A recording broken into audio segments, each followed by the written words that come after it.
How you doing, sis? I'm doing pretty good. Nice to see your face again, man. It's so great to see you, man. Yeah, I'm happy to see you, and thanks for coming on today. Problem. Thanks for having me. This is so awesome.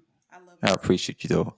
So, welcome to the Open Discussion Podcast. I have a very special guest with me here today, my sister. Well, over 20 years of military service, U.S. Army served recently, I mean, a couple of years ago, prior to her transitioning as an XO for recruiting and the training, basic training battalion. That's a huge responsibility. AG by CMF for you AG folks out there. I can't stand them anyway, but that's okay. We're gonna make an exception because of her. Full operation deployments, some joint assignment, multiple PCS moves, a certified life coach, a graduate assistant for youth coach mentorship. That is amazing. A business owner. I keep telling you, Sean, if I had your right arm, I'd chop it for my legs off. I mean, I know how you balance everything you got going, but I just wanted to say thanks for coming over. I appreciate you. I appreciate your service. I appreciate your family for you guys have done so far. So welcome to the show. Thank you. Thank you. It's a pleasure to be here. I appreciate you though. So we're just gonna go ahead and jump in it because I know how you age you folks do. You guys love stuff squared away, dress right. So 20 years of military service. That is amazing. I believe, for me personally, I do believe, if you serve 20 years or 10 years or whatever the case may be, right, it takes a lot of sacrifice to serve. And we all have different reasons why we even consider serving. A lot of folks don't know the history behind it. We'll have our own different reasons. So, if you can, I would like to just get into it. Your reason for serving. Why did you decide to say, I'm going to serve my country, 20 plus years? How did that came about? Sure. So twofold. One is I literally was living a dream. This is something that I always wanted to do. I was raised by my grandparents primarily, and my grandfather was in the army. My dad was in the army. My all of my grandfather's brothers were in the military. I had uncles in Air Force, Marine Corps, and just growing up and hearing their stories, it was a lot of laughter, a lot of camaraderie. I mean, it just sounded fun. So it's something that I wanted to do. Um, but life happens. And so when life happens, you have to pivot. Hmm. And my senior year of high school, I was pregnant with a set of beautiful twin girls. Um, Whoa. yeah. So I could not go in the military under the terms that I wanted to. The conditions at that time in 1999 were if you were a single parent, you had to give up custody of your children, and I just Yeah. wasn't willing to do that. Um, but I knew I wanted to go to college. I knew I had to make a better life for us. So I went to college. And my sophomore year is when I learned about Army ROTC. And I learned that Army ROTC in college is very different from ROTC in high school. In high school, Very yeah. different. Yep. And Yeah. so from there, I was introduced to the pathway of being an officer. Very different from what I knew about enlisted, but still gave me an opportunity. And then it became a means to an end. So I knew that it was a way to have a better life for me and my girls and just start a great adventure as an AG officer. And I have enjoyed every bit of it. It wasn't without its challenges, but it was Of probably one of the course. best decisions I ever made. Of course. That's amazing. So you had the Army have how many MOSs? There's a lot of them, but you chose Yes, AG. a lot. You chose AG. Why? I mean, you could have done something else, right? Why you chose A? Because I asked you this question. Why did you chose to be? Well, actually, I was supposed to be something else. So get this, I was Okay, supposed to be I World War can't wait to II. hear this story. Well, it was right after 9/11, and Okay. so prior to 2001, if you did ROTC in college, you were either going to go reserves or National Guard because it is the Mm. Reserve Officers Training Corps. And so after 2001, things changed. The military mission changed, and they needed to assess more active duty officers. And so for a lot of us, we were branch detailed something else. And then once you make captain is when you were going to go to a support MOS or a support Okay. career field.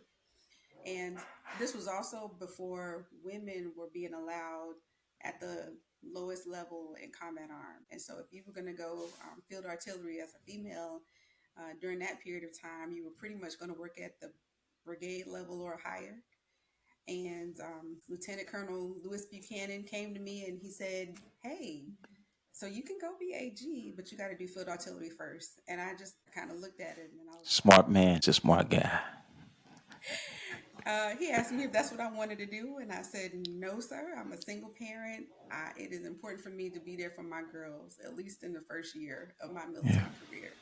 So he said, "Give me 2 days, and I'll see what I can do." And in 2 days, he came back and he said, "Okay, no field artillery, definitely AG, but you're going to be in for a treat for the rest of your career."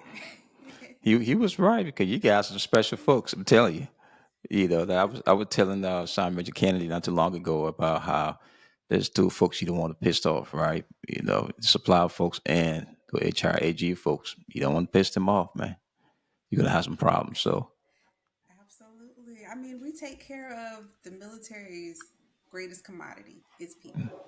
yeah, And I mean that's why I love it so much is you really get to touch everybody from the time that they come into the military to the time that they leave, their families, in every environment with different types of missions, different types of missions. And I love to hear people's stories. yeah. You never know what brought a person into the military until you hear their story.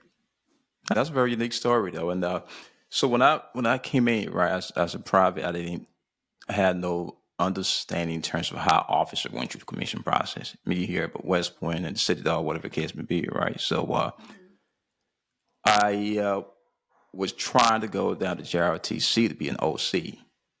Okay. That was my dream job, whether to be a drill sergeant and potentially become an OC. And Hmm. then at the time, my branch manager told me, "Hey, JRTC, there's no position, but you have you considered, ROTC?" I said, "What the heck is ROTC? I have no clue what ROTC is, right?" So you go, you work on the campus, work with cadets and all that. No, I can't. No, no, no, no. But then for some reason he said, "Hey man, just go home, think about it." It was over the weekend, the Friday, think about it. Come back Tuesday, we can talk about it. So okay, so I did some homework, and I said to myself, "I'm gonna try and see what happened." And I can tell you my ROTC assignment was one of the best assignment I ever had because I fully understood how the section process work in terms of how officers are trained. You know what I mean? As far as commission, Hmm. and they give me a huge appreciation for officers going through the overall as far as the section process. So from your vantage point, how was that for you going through the process, going to college, getting a degree, of course, and then being commissioned? How was that for you? It was probably one of the most challenging things I've ever done.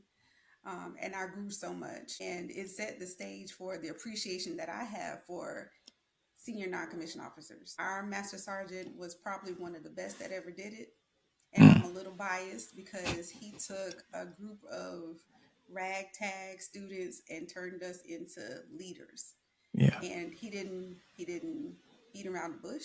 He was very candid about the challenges that we would have, what the expectations were, and he really gave me that foundation because I'll tell anybody if it wasn't for senior NCOs taking me under their wing from the time that I came into the military, even from the time that I left, I would not be the officer that I am. I would that's not be the amazing. officer and have that experience.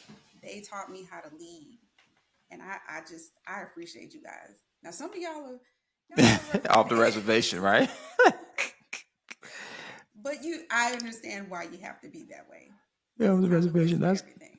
That's pretty cool, though. I mean, I think it goes both ways. Like I said, when I went through ROTC, I understand the commission process, and I did a couple of rotation over to I think it was called LDAC back then. The summer Hmm. cadet summer training was over at Fort John Bish, Louis McCoy, and I saw it for myself, and it gave me a different perspective on just officer the whole process. And you absolutely right. The same way I believe NCU had a profound impact on you, we have officers that provide impact on us as well, Hmm. because that entire team process. You said something earlier. I want to go back to, if you don't mind, just to explore a little bit more. You talk Sure. about when you came in, you were a single parent with Hmm. twins. Yes. How did you manage that?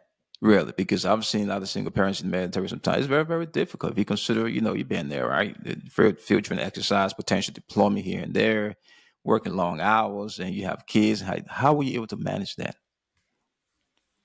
You have to build a network because it really does take a village. Um, and I've had so many soldiers that are single parents that I encourage them, you build your network of friends, your resources. That family care plan, you are going to need it, especially being in the S1 and personnel. You're going to call in your family care plan because things are going to happen. You're going to have to work early mornings, late nights. Sometimes we came in on weekends, but we needed to have the network. You can't do it without the network, it's impossible. Yeah, and I think command has to play a huge role into it as well because when we was in Germany, not too long ago when I was in Germany, we had COVID and we have some single parents who, because of school closure, whatever the case may be, we had to somewhat manage the timeline, determine, make sure we create a system in place to where they are taking care of the kids are taken care of as well too. So if you, as a single parent, trying to balance that, but command also have to be willing to assist the soldiers. So just to segue into the command piece, I know you had command as an officer. How was that? Because for me, coming up, we had, I'm a field teller, so we call our commanders battery commanders.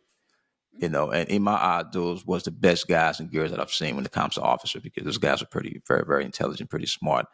For you, how were you able to navigate command, and what was that relationship between you and your first sergeant? How important you think that relationship is between you and the first sergeant, and to include battalion command team as well as a company command? Very important. So my experience was unique. For AG, we get to do either command as a captain, but we also have field grade command positions as a major. And so I got the experience of doing it as a captain, and I had a traditional Army first sergeant. It was great. It was awesome. Um, we did not always see eye to eye, but I It's understood cool. why she did the things that she did. And it's that different perspective. Yeah. So we had to learn very quickly that we needed to be a united front no matter what. Doing it as a major, I was a commander for a MEPS command. And so I think I only had seven military personnel, all Mm. branches of service except Coast Guard. That was my military staff. The other 25 were Army civilians. Uh oh. Yeah. And then I worked with all of the recruiting commands plus the National Guard for the state of Mississippi, Alabama, and Tennessee. So learning those personalities was very different. And my first sergeant, we called him a senior enlisted advisor. He was a Marine, still one of my best friends to this day. But his perspective is very different Yeah. than my perspective, as just different branch personalities, and then the way that the Marines see their NCOs versus how Army sees their NCOs. We Completely really had to different. learn how to work with each other, but it was great. It was a great learning experience. Completely different though, because I tell folks a commander have a huge responsibility. No matter if you have 5, 6, 25, 200 people, because just the command responsibility alone comes with a lot of complexity. Hmm. How will you describe command overall? I mean, just the level of stress that comes along with the level of responsibility, because now people's lives are within your hand and you have to make those critical decisions. Whether Sam Zoker should remain serving or he or she should be, chopped out, and you're making critical as far as decisions that impact people's lives. How were you able to manage that and during your decision making process that you consulted with your senior list advisor, or you had some people outside of the organization who you consider mentor, you talk to say, hey, I have this situation, how would I handle it based on policy written overall requirement? How were you able to balance all of that together? So the first thing that I learned to do was breathe, and it's the concept of a natural pause. If I don't have to make a decision right now, then don't rush to make a decision right now. And I'm thankful that I had NCOs that gave me the space to do that. My senior enlisted advisor, or my first sergeant, or even my platoon sergeants or my chief. Um, they would tell me, "Ma'am, you don't have to make a decision right now. Okay, give me a minute. Just give me a minute. How soon do you need a decision?" Yeah. Um, the second thing that I would do is I would consult with somebody because there's always someone who's been there and done that, Hmm. and they will share their experiences with you. Um, so don't be afraid to consult with people and ask them. And then finally, Colin Powell had a way that he led that I thought was just so awesome. But he believed in the round table. You know how you command and staff, you got the long tables, and the commander and the sergeant major and the XO, they sit at one end and the staff is around the rectangle table. Colin Powell talks about how he literally had a round table, and that's where he did his consultations with his staff, his officers, his subordinate leaders, and it leveled the playing field so that everybody felt like they had equal contribution and equal input. And if we needed to go to the round table, we would. And I would consult with my senior listed advisor to ask him who needs to be at this table. Because not everybody needs to be here. Yeah. But the most important people that can give me some perspective, we all need to sit down and think about this. Um, and that's how I did it. And there were times when I didn't have time to consult with somebody. I had to make that decision myself. And there were times when I wanted to make the decision myself because I knew that it was going to impact someone's life in a negative way.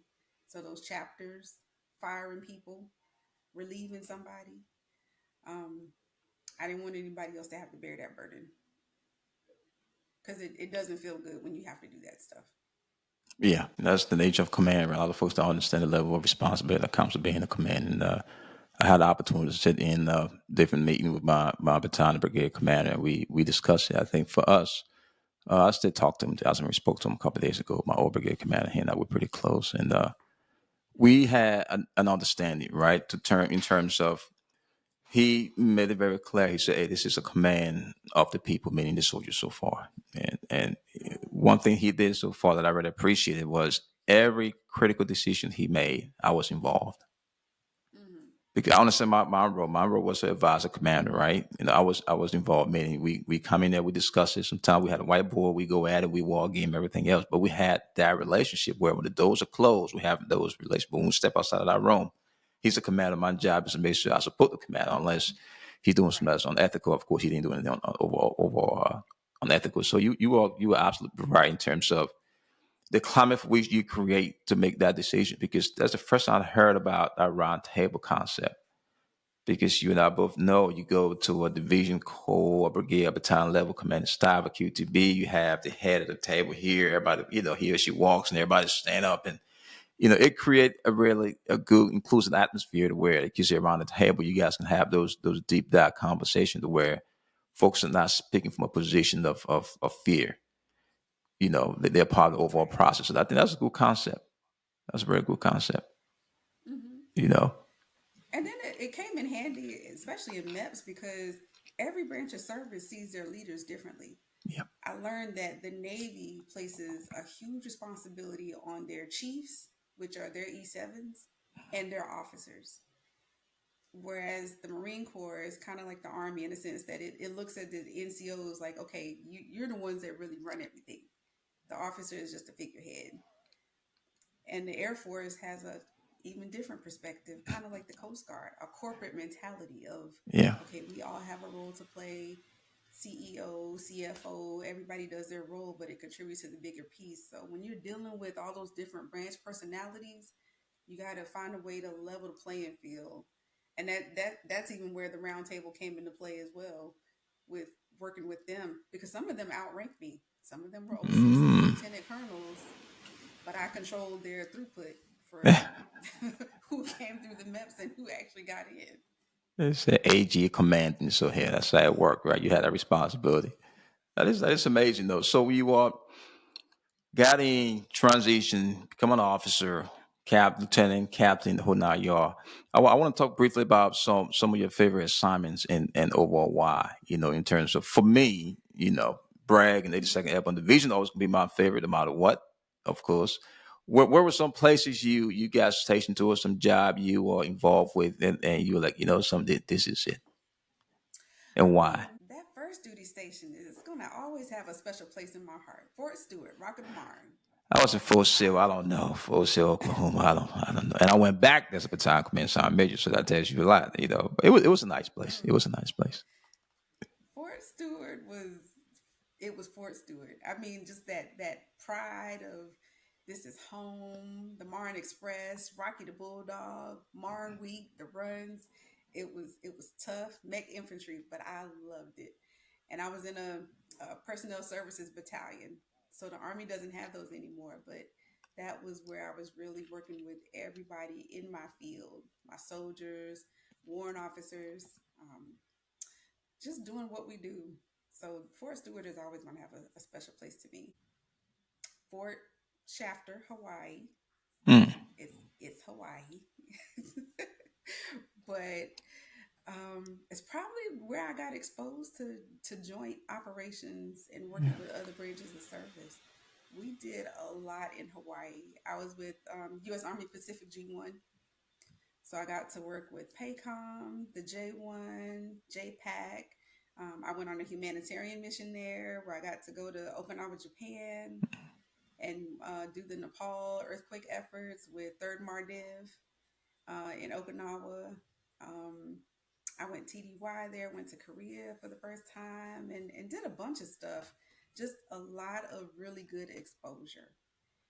And I learned higher level military operations in Hawaii. It was a great assignment. And it's Hawaii. I mean, the culture is What just the hate about Hawaii, right? right. Yeah, I tried to get Hawaii a couple times. It didn't work for some reason. They're like, now we ain't sending you over there. We're gonna send you someplace else. Oh, I'm And sorry. yeah. So what would you say were your? I don't want to use the term worse, but unpleasant through the station. Fort Polk, Louisiana. For some reason, everybody says that. Fort Polk is a very different place, and you have to know that going there. And I think that's why they sent me to Hawaii. A lot of us left Fort Polk and ended up in Hawaii, but Fort Polk is a very different place. Yeah, never got a station there. My experience with football, we're doing a lot of rotation back there, and I kind of love it. Going to JRTC, doing some training, coming back. So Mhm. your experience across the board has been very diverse, right? From working at the direct organization, tactical, and strategic levels. How would you say those positions shape you as a leader? But also who were some of the folks you came across, during your military career that had somewhat of a positive impact on you that somewhat shapes you to who you are as a leader? Because I've seen you myself, I've seen you in the full action, so I see how you operate. Where did you get that from? Um, NCOs, NCOs. My very first senior NCO when I came in the Army, she was Command Sergeant Major, retired E.C. Jackson. She was the Mm. first sergeant at the time of the company that I was in. And when I first got there, she was like, LT, before you learn to lead, I need you to learn how to soldier. And I just kind of looked at her like, I'm a lieutenant. I'm in college. You talking what? about? Right. What are you talking about? And she made me go to sergeant's time training. She Yes. made me sit in the back at sergeant's time training. We did one of the first service support. What was it? It was the field exercise, but it used to be the core support group would sponsor it. So convoy live fire, that's what it was. Okay. So we did one of the first service support convoy live fires. She sent me out there to do that, and I was just like, "What am I supposed to do on this convoy?" And my staff sergeants and my sergeants and my soldiers was, "Ma'am, we're good. We're going to tell you what to do. We're going to make sure you do all the right things." And we got an excellent at the first live fire. Mm. Um, so just awesome.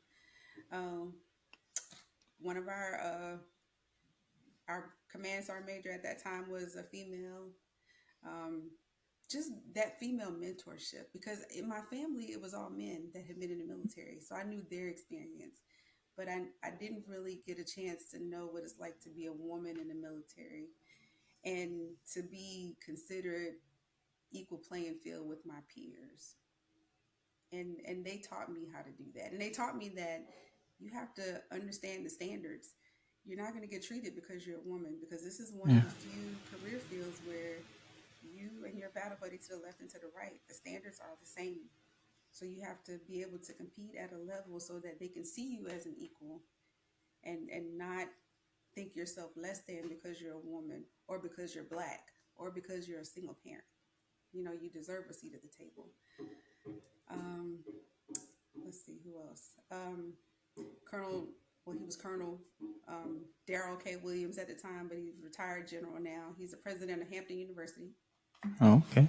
So I got a chance to serve with him in the sustainment brigade on one of my deployments, and that was different to be amongst all those logisticians talking about commodities and throughput and productivity and sustainment stuff, and looking at personnel from a sustainment lens. I learned a lot because the Army was changing and doing things. So we talk about transitions. My entire career has been nothing but transitions, Transitioning, right? Army changing, just changing how we do business to adapt. Um, but it was wonderful working with him, because I got to see what it's like to be at that level and to watch how he conducted himself while acknowledging that he's a minority in a world that is probably was not as friendly to minority Yeah, officers as it is now.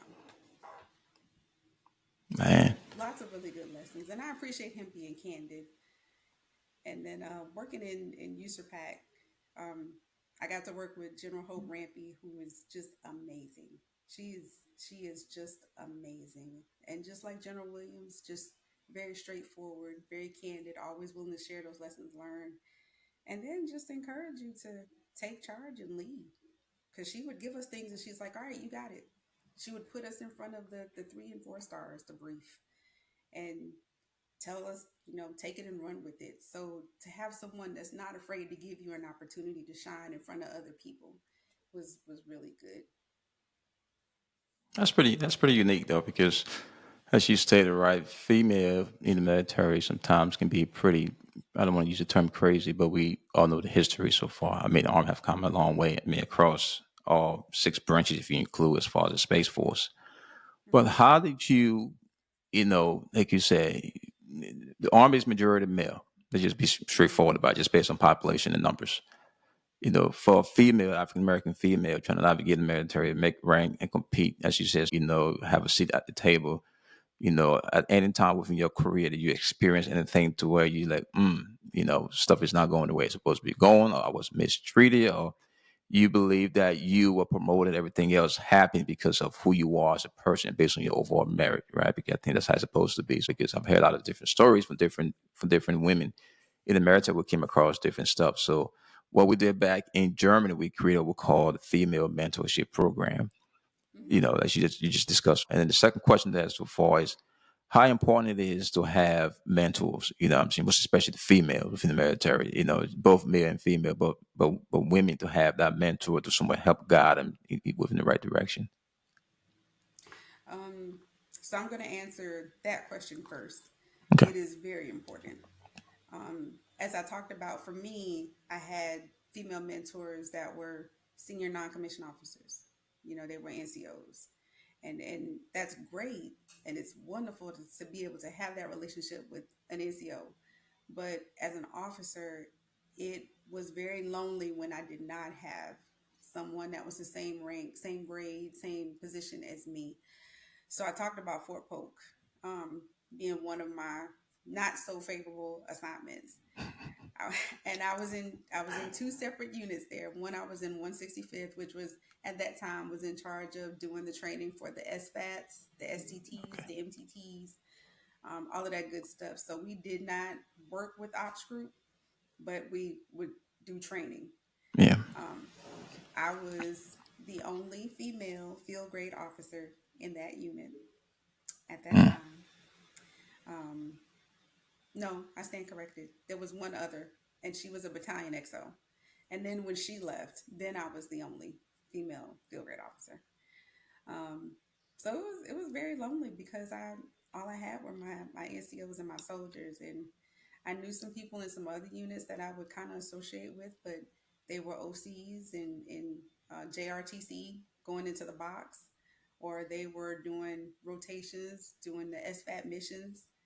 So it was very lonely. And then I went to the other side of post to the first maneuver enhancement brigade, where again I was the only person. I was the only female field grade officer as S1.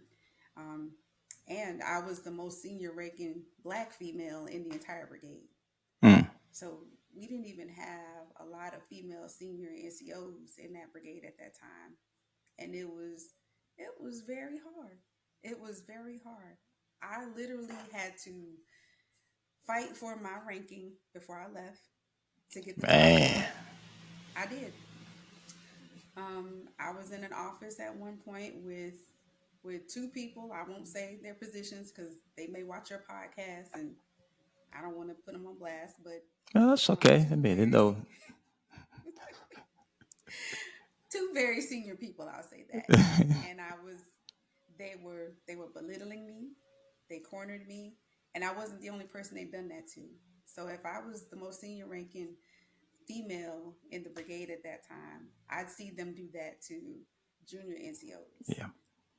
And I hate to say it, but the sergeant majors didn't do anything, Mm. which was very disheartening because I just wasn't used to seeing that. I was not used to seeing that at all. So um, that was the first place that I've been where I was told you need to learn how to play the game. Not a game. That was It's you know, I've always had a problem with that. Really, you know, I've always had a problem with that because it creates a very toxic command climate, right? Where there's some favoritism going on, and we're going to treat you different because you X, Y, Z, or because we have a problem with you, or because you're not part of the clique, you don't hang out with us, whatever. I think that's a bad place to be. And those things exist, as you experience it yourself. It does exist, and every time I was in the position to make sure that stuff never happened, I make sure that it never happened because I understood here is that the organization is all about this is all about the soldiers. That's what it comes down to, no matter what it right. is. You know, it's not about us. We are serving leader. We're there to serve the soldiers. So and we have to be very, very direct in terms of how we communicate what's happening. And it comes down to that counseling, right? I need to let you know exactly where you stand in direction with everybody else, not to mistreat you because, you know, I don't hang out with you or we're not cool, whatever the case may be. I think that's very, very unprofessional. So it was to experience those Mm-hmm. things. You talk Right. about, I think briefly about the command, right? I keep going by the overall command because for some reason, and I love to talk to folks who serve in a command capacity. I think it's very, very, very, very unique. You know how you would treat us. You know how did you handle your subordinate in terms of the folks that you were directly rating or seeing rating? How was that relationship? Did they understood exactly where he or she stood to where when the time comes for their evaluation or over, assessment and know, hey, this is fair game? Because sometimes I've seen in the past where folks are mistreated and then mistreat somebody else is Mm-hmm. because they experienced something like that.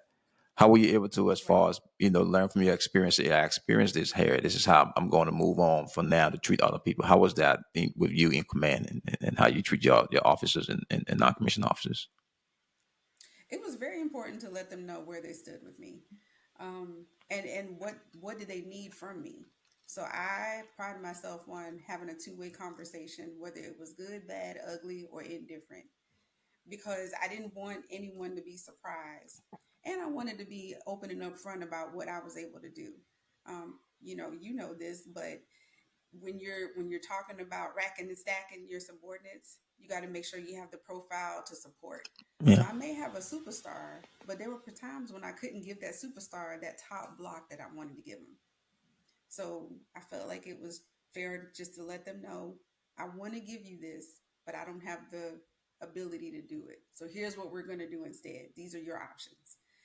I can give you a stellar walk write up that says that you walk on water because you actually did, and talk about all the great and wonderful You were things that Jesus. you You were did. Jesus Christ, right? You walk on water over here. We're gonna Right. bless you. Or we could, within the realms of the regs, probably extend your evaluation out a little bit so that I can get some padding to give you that top block. So there's options, but if you know the regulations, you can Yeah. operate within the regulations. There's some things that you can do. And so some of the things that I advise for my commanders to do as their HR officer or their S1, I employed those same things myself.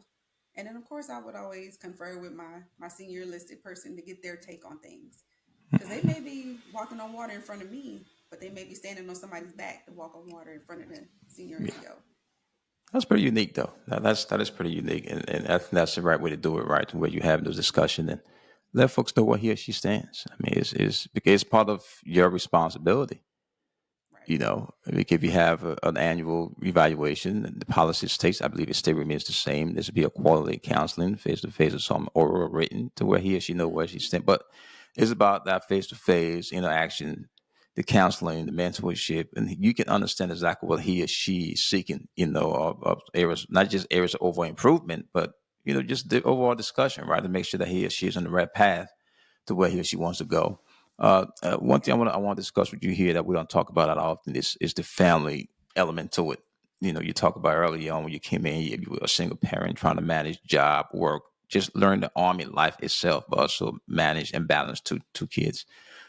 How did you, as time progressive, I mean, you have a family now, you have responsibility both at home and at work. A lot of folks, to include myself, struggle with that at times. How do you balance, the call life, what is it called again? Life work balance, whatever Work they call it these. balance. Yeah, whatever they want to call it these days. And I keep telling folks, it has to be managed, right? You cannot balance it completely because there's going to come a time where the job is up here and the family is here, and then it change over back and forth.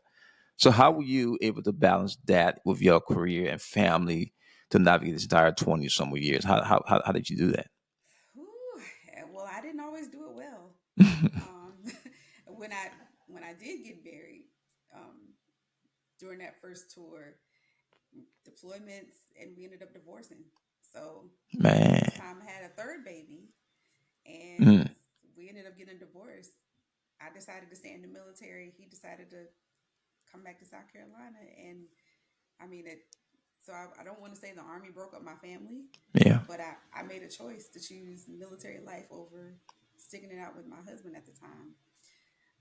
So it's a lesson learned. It was a humbling experience. It was a lesson learned, and I that's when I learned the importance of the network. But I I just had to be honest and straightforward, and I practiced that with my kids, and I would tell them, "Mommy's going to this position and this assignment.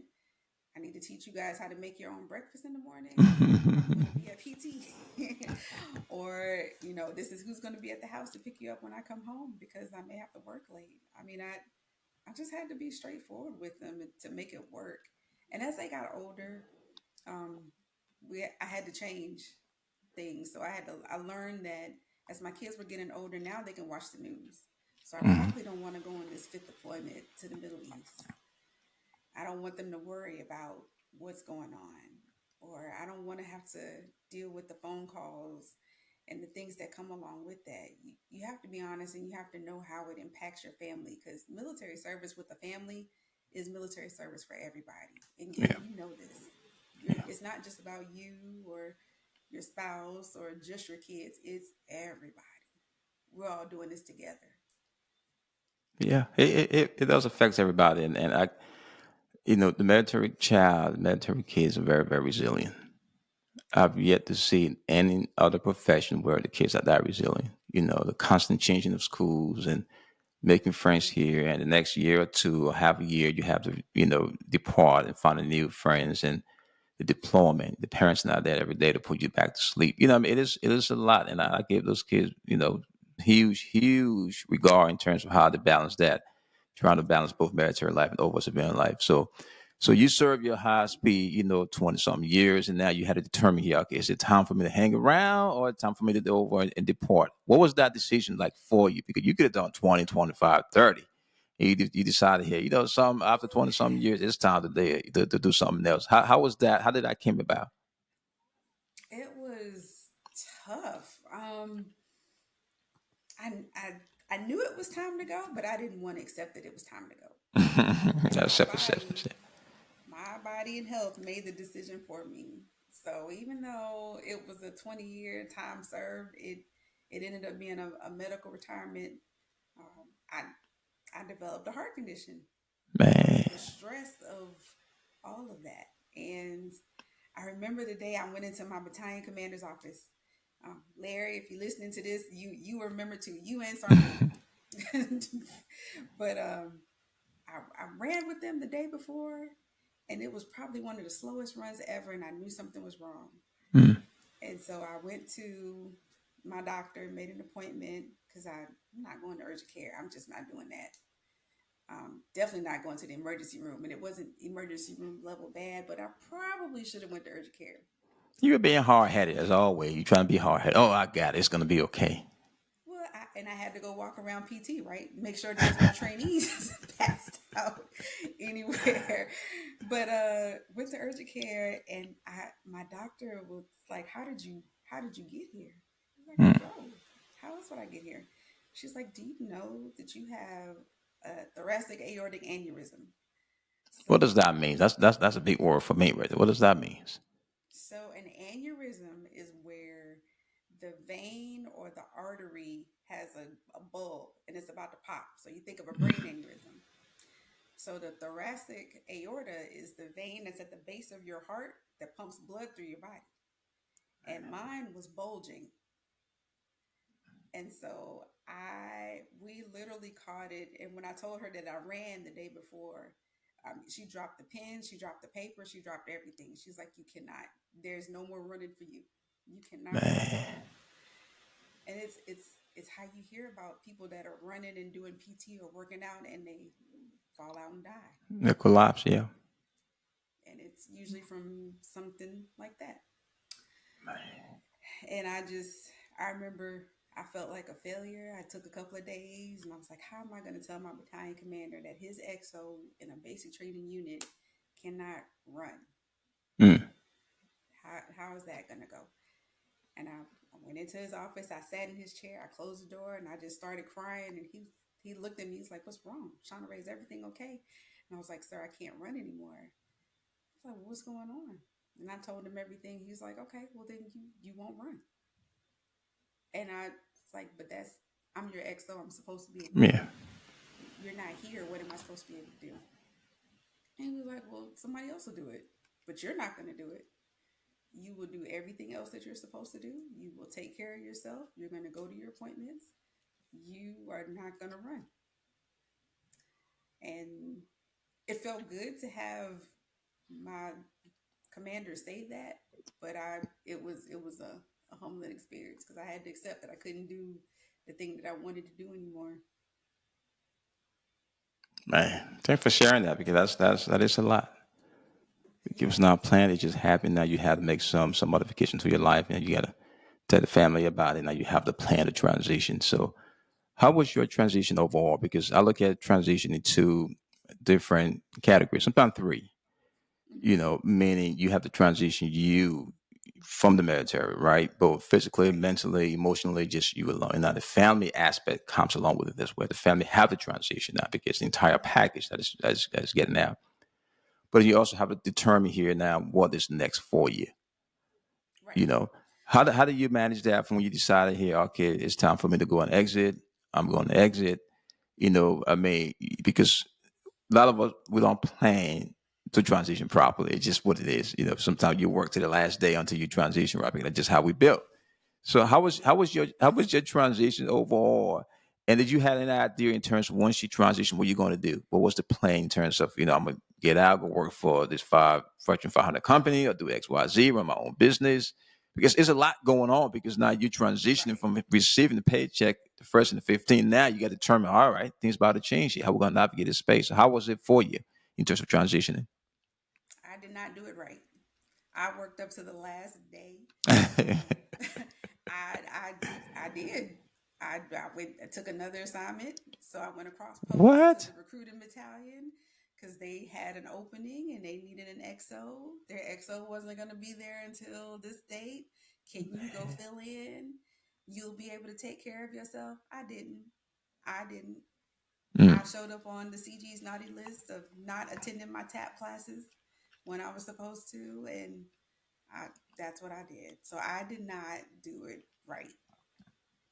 And I should mm, have taken all the time that I needed, all the time that I made sure that everybody else did that last year of transitioning.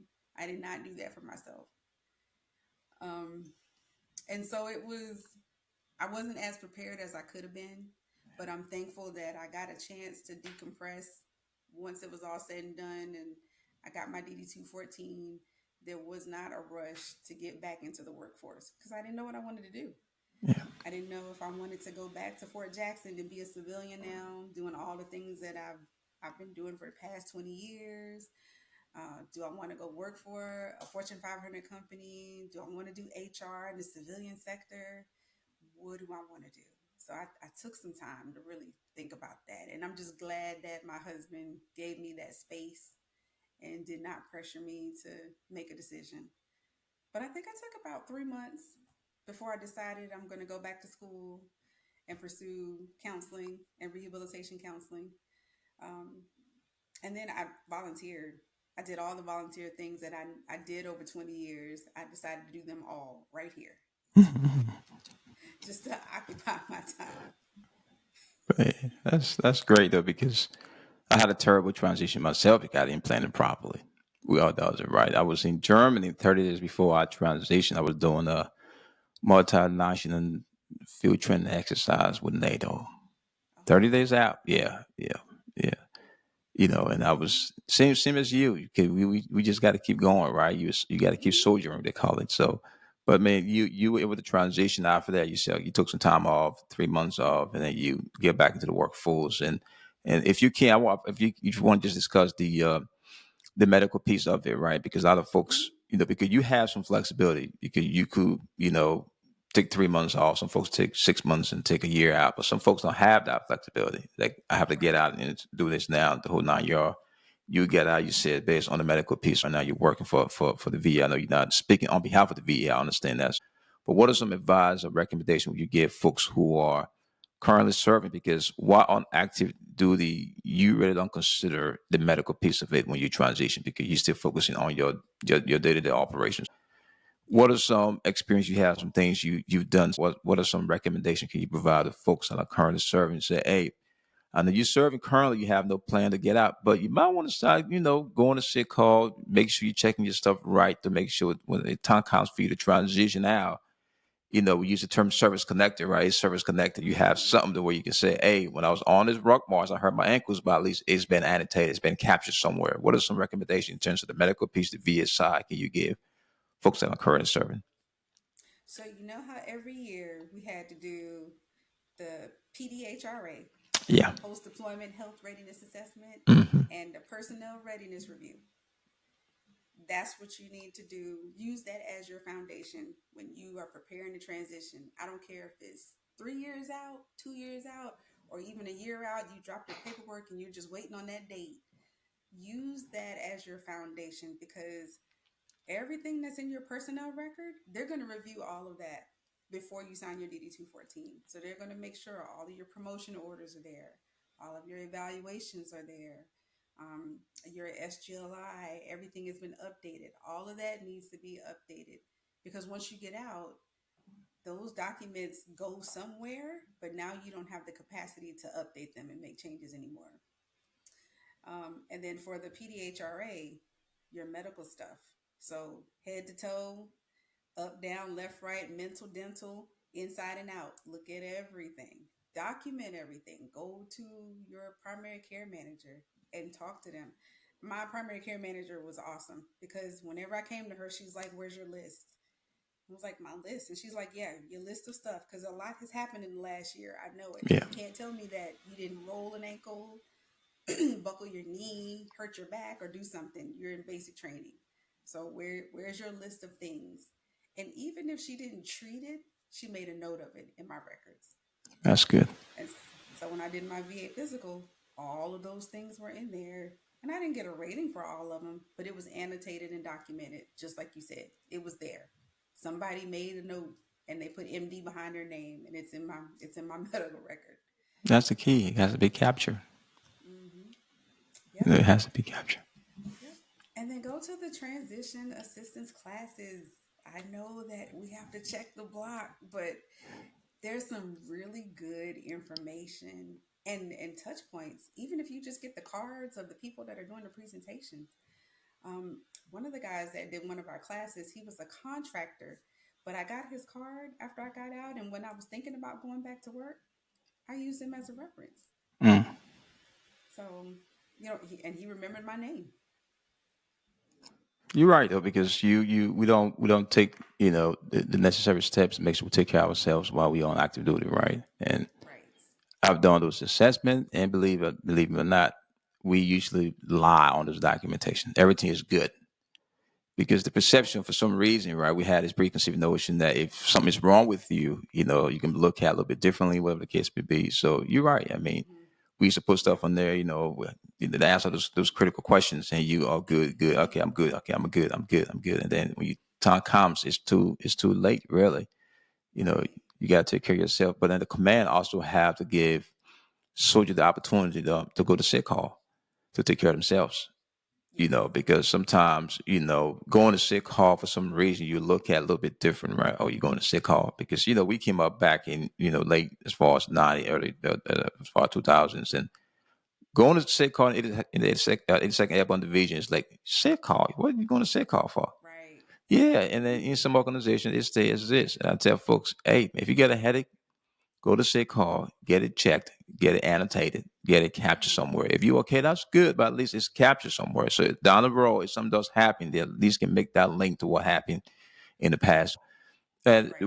when you first transition and you decide I'm gonna go back to school and try to get back in the workforce, how was that for you? Because for me, finding a job was pretty difficult, right? Because I didn't understand Yes. the job market. The resume I had was a resume that I received when I went to SFA tab. It's not targeted, Mm-hmm. of course.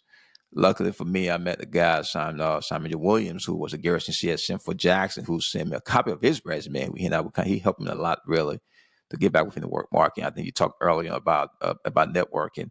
What are some things you think, folks that are currently serving and may potentially transition someday should start looking at in terms of the civilian market, from relationship building to networking, just setting the right conditions? What are some things you did at your level you believe that can be very, very successful for some folks?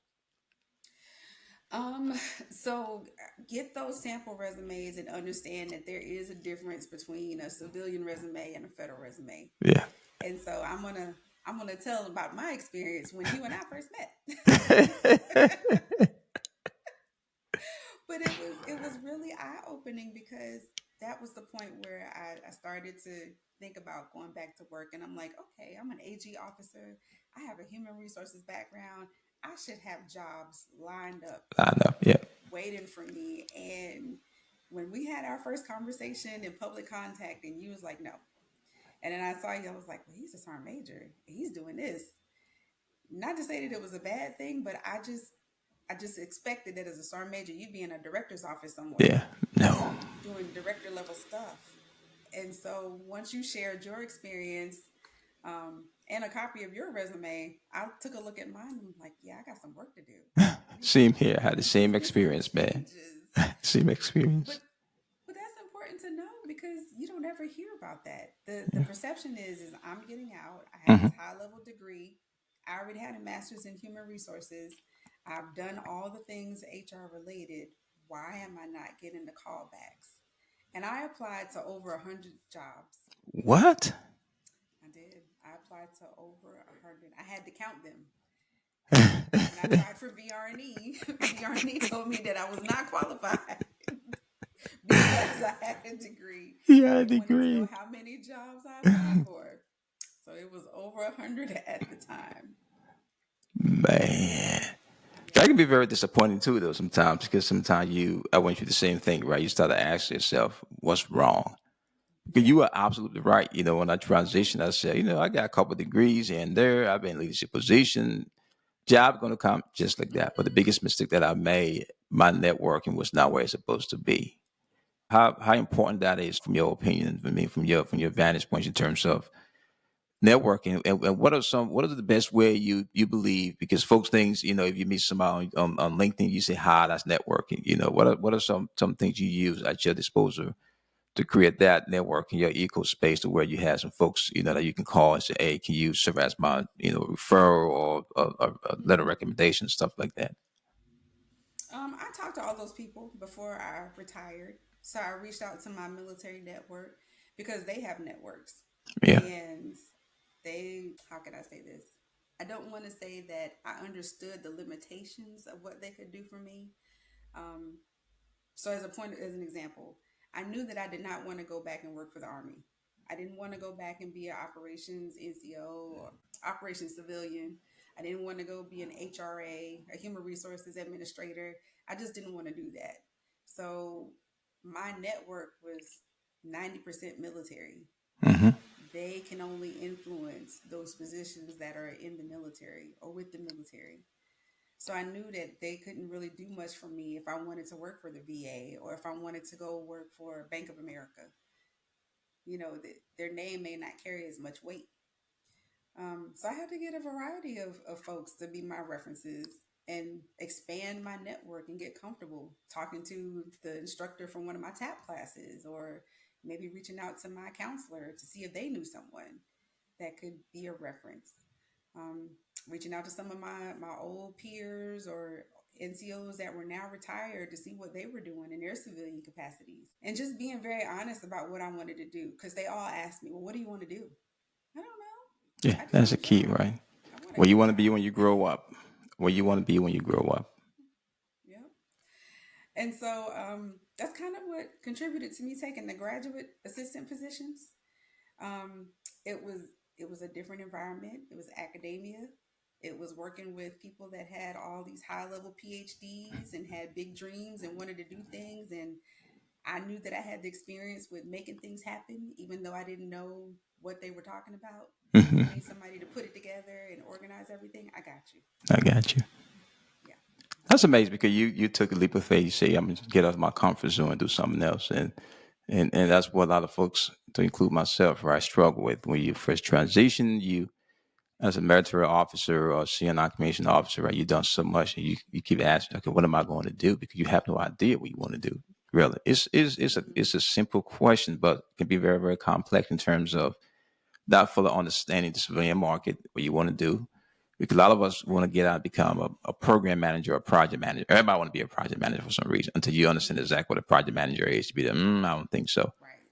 So I think Right. you made a good point in terms of fully understanding exactly what you want to do and building your overall network and reaching out to folks that can assist you along the ways. Well, what are Oh some yeah. advice would you give out to folks currently that are serving from your years of experience to now transition, working within the Department of Veterans Affairs? The things you learn along the way from becoming, a young officer to a CN officers, and you transition now, you're working within the civilian folks force. Mm-hmm. What are some recommendations would you give to a young lieutenant or a young captain or a young major or even a young sergeant major, whatever the case may be, based on your overall experience from the military? Start working on those tangible skills that you can use outside of the military. Um, so, for example, human resources. I'll use me. People, personnel, finance. We know we do all of those things, and that transfers to any environment when it comes to human resources. But in the military, we're also responsible for mail. So in an overseas or deployed environment, we do mail operations. There are some career paths that get very deep and very involved in postal services. The other side of that is the casualty accountability piece. Definitely not one of the more favorable sides of HR, but how does that translate to the civilian sector? It really doesn't. So you have to think about those transferable skills and how you can apply those things to what you want to do on the outside world. So for me, unfortunately, all those years of doing casualty reports and casualty accounting makes it easy for me to do case management, because now I'm looking at reports. I'm looking at information that goes in the system. I'm making sure that things are updated. So it's a transferable skill that kind of helps me in what I'm doing right now. Um, and then because I enjoy working with people, I was able to take that the one thing that I really, really like about the career field and apply it somewhere else. So you have to start thinking about that. The more you stay in the military, think about when it comes to an end, because it's going to come to an end one It day, will. whether you do 3 years or 30 years. When it comes to an end, what can you do with all of those skills that you've learned in the military? I appreciate you. I really appreciate you as always. Since I've met you, you've been a inspiration to me. Really, I saw how you move and how you do things. You were very detail oriented, and you just love people. And I really appreciate you for just being who you are. You serve in uniform now. You serve in different capacity, helping veterans and the family members, and doing the things that you do. I really appreciate you. Thanks for coming on the platform. I really appreciate you. This is your platform. You can come on anytime you want. Just let me know.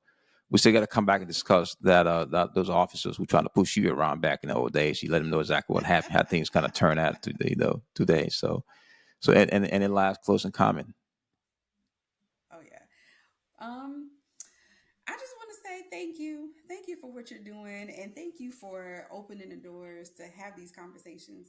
I really wish that we can get ahead of it before people take off the uniform. Yeah. I know that it's going to get there, but you being willing to share your story and inviting people to share theirs, it's going to make a big difference. So when you blow up and you become famous like me, I'm gonna come and I'm find gonna you. tell everybody. I'm gonna come I'm and gonna tell find everybody, yeah, I knew him. I was you. right there from the beginning. Yeah. I appreciate you, sis. As always, I really appreciate you. Thanks for what you do, in every day for just giving back to the community. I really appreciate you, though. Thanks for what you do.